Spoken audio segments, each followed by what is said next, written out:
వైకా jewellers వెలలేని Vaibhogam తరుగులేని నమ్మకం. ఇప్పుడు మన కాకినాడలో డిసెంబర్ 5న ఘనంగా ప్రారంభం కాబోతోంది. మీరు పెట్టినటువంటి 3 గాడిదలకి ఆ ఫోటోలు పెట్టారు కదా, మూడు ఫోటోలు.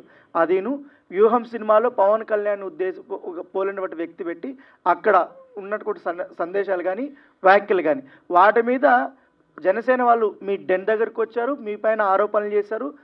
ఆరోపణలు కాదు, అరిశారు. తర్వాత మీరు కూడా ప్రెస్ మీట్లు పెట్టారు.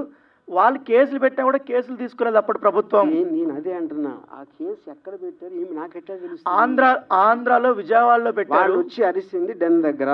ఎక్కడ పెట్టారు కేసు చెప్పండి, ఏ స్టేషన్ లో చెప్పి పెట్టారు?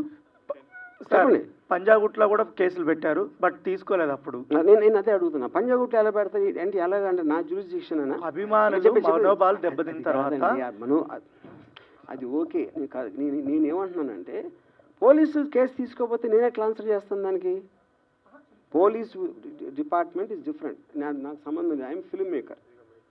ఇప్పుడు ఎందుకు ఆ సిచ్యువేషన్ వచ్చిందంటే డిప్యూటీ చీఫ్ మినిస్టర్ సోషల్ మీడియాలో ఈ మధ్య కాలంలో వ్యక్తిగత దూషణలు ఎక్కువైపోతేనే ఫ్యామిలీస్ని కించపరుస్తున్నారు. దీన్ని కంట్రోల్ చేయాలన్నప్పుడు గతంలో ఉన్నటువంటి అన్ని కూడా తీసుకుని ఇప్పుడు కేసులు పెడుతున్నాం. ఆ పరంపరలో మీరు కూడా కేసులు పెట్టారు. అది నాకు తెలీదు, ఎందుకంటే నాకు తెలియకుండా ఐ డోంట్ వాంట్ టు ఫలానా వాళ్ళు మలానా అవుతుంది కాదు ఫలానా వాళ్ళు చేస్తున్నారు, ఫలానా వాళ్ళు చెప్పారని నేను చెప్పలేను, ఎందుకంటే ఆ నాలెడ్జ్ నా దగ్గర లేదు. Sir, Madhu from Maha News sir. ఇక్కడ ఉన్నాను. ఈ మధ్య ఏపీలో అరెస్ట్ అవుతున్న కేసుల్లో చాలామంది జైలుకి వెళ్తున్నారు కదా. వాళ్ళు ఏమంటున్నారంటే మాకు గుర్తు లేదు, మర్చిపోయాము, ఇలా చెప్తున్నారు. సో ఇప్పుడు మీరు ఆ రెండు వాడకుండా ఆన్సర్ చెప్తారని చూస్తున్నారు సార్. అరే నేను అదే అన్నానండి, ఫస్ట్ ఆఫ్ ఆల్ ఏ కేసు, ఆ కేసు డీటెయిల్స్ చెప్తేనే కదా. మద్దిపాడు పోలీస్ స్టేషన్ ఒకటి. మద్దిపాడు కాదు, ఇందాక మీరు చెప్పారు కదా ఇలా చెప్తున్నారు. అది ఆ క్వశ్చన్ నాది కాదు సార్, ఇది వేరు. నేను టోటల్గా నేను అనే కేసు వేరు, నా క్వశ్చన్ వేరు. మద్దిపాడు పోలీసులు ఆర్జీవీ డెన్ దగ్గరికి వచ్చిన తర్వాత 2 days మీరు కనిపించలేదు సార్. సినిమా షూటింగ్ 2 days అని ఎలా చెప్తున్నారు? మీరు కనిపించలేదు. వాళ్ళు ఉన్నది 2 గంటలు, ఇప్పుడే చెప్పా 3 సార్లు. ఒక 2 days బ్యాక్ వరకు కూడా మద్దిపాడు పోలీసులు హైదరాబాద్ లో ఉన్నారు సార్. అక్కడ మీరు చెప్పారా? నాకు తెలుసు సార్, నా దగ్గర ఉంది సార్, ప్రూఫ్ ఉంది. చూపించండి ఇప్పుడే. ఆయన పేరు నోట్ చేసుకోండి. నా పేరు మధు సార్, మహాన్యూస్ లో పనిచేస్తాను. మీరు పోలీస్ ఆఫీసర్ 2 రోజుల నుంచి మేము గాలిస్తున్నాం అన్న వీడియో మీరు చూపిస్తే కనుక సార్ నేను మీకు ₹1,00,000 ఇస్తాను ఇమీడియట్ గా. చూసుకోండి, రండి సార్. ఈ ప్రెస్ మీట్ అయిపోయిన తర్వాత మీకు ఆడియో వినిపిస్తాను సార్. ఆడియో ఎవడన్నా మాడతాడు, నాకు పోలీస్ ఆఫీసర్ వీడియోలో చెప్పింది చూపించండి. ఆడియో లేదు, మీకెందుకు మాట్లాడారు? ఇప్పుడు ఒకటి ఇవన్నీ అనవసరం సార్. నేను ఒకటే చెప్తున్నాను, సింపుల్ గా ఇది నాన్ సెన్స్ అనకండి సార్. ఎందుకంటే క్వశ్చన్ మేము అడగాలి, మీరు ఆన్సర్ చెప్పాలి. నాన్ సెన్స్ చెప్పట్లేదా? నేను కాదు, మీరు ఇక్కడ కూర్చుని మీరు వాళ్ళు చెప్పారు 2 రోజులు ఉన్నారన్నారు. 2 రోజులు 2 రోజులు కాదు, 3 రోజులు సార్, 1 day వాట్ ఎవర్. నేను ప్రూఫ్ అడుగుతున్నా. అదే సార్ నేను అడిగింది. పోలీసు చూపించకుండా ఊరికైనా మాట్లాడద్దు, అది నేను చెప్పేది. ఓకే, సినిమా షూటింగ్ అని చెప్పారు కదా సార్, సినిమా షూటింగ్కి వెళ్ళామని చెప్పారు. ఏ సినిమా సార్? ఏం సినిమా మీకు ఎందుకు చెప్పాలండి?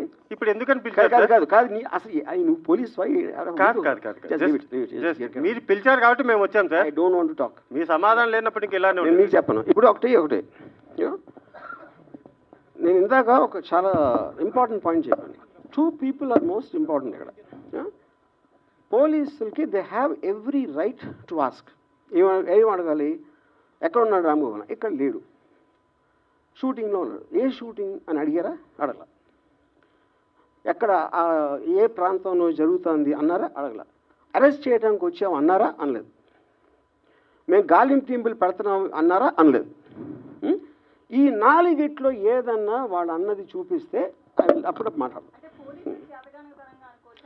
చేతగాని తను కానీ వాళ్ళు చెప్పలేదండి, అరెస్ట్ చేయడానికి వచ్చామని చెప్పలేదండి. చేతగాని అరే యార్, వాళ్ళు ఎందుకు వచ్చారో మీరు వాళ్ళని అడుగుతారా, నన్ను అడుగుతారా?